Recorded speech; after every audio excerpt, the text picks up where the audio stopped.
Salut la team Actubuzz, vous avez vu le titre de la vidéo? Luna balance des propos qu'a eu Océane pendant le tournage et on voit bien que l'amitié entre les deux n'existe plus.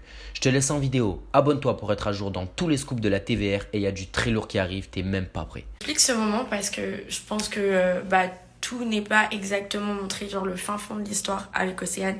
Mais c'est une personne qui de base, moi j'étais très amie avec elle.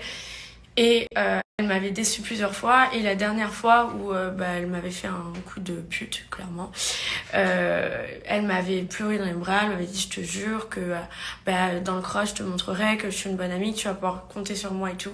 Et en fait, quand je suis arrivée, elle m'a dit un truc en off, je crois, du style ouais, heureusement que t'es pas venue dans les Marseillais, t'aurais peut-être pas fait long feu avec la queue qui t'a fait paga. J'ai dit ah ouais, c'est clair, tu vois. Et en fait, elle a retourné la situation une fois de plus à son avantage. Et genre, je me disais putain, c'est un truc de ouf. Déjà que Paga, il retourne toute la maison contre moi.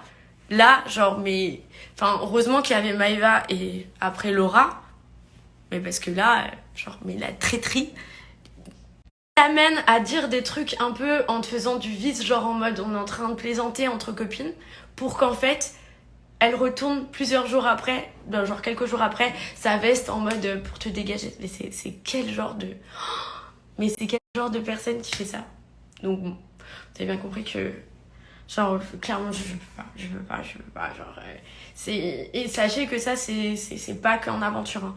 Hors aventure, c'est la même, parce que le dernier coup de pute qu'elle m'a fait, c'était à Dubaï, et c'était pas du tout en aventure. C'est pour ça que j'avais pété un cap sur elle. Je dis, mais meuf, en fait, genre, ça a rien à voir avec les aventures, tu es vraiment comme ça dans la vraie vie, quoi. Waouh, je t'arrête jamais.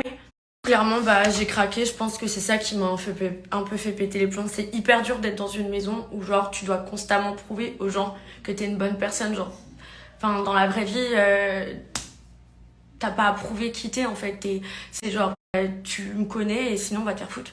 Mais dans cette maison, genre, à cause de mon ex, c'était tout le temps, je vais toujours prouver aux gens, genre, oui, je suis une bonne personne, mais non, mes intentions sont sincères. C'est horrible, genre, au bout d'un moment, tu craques.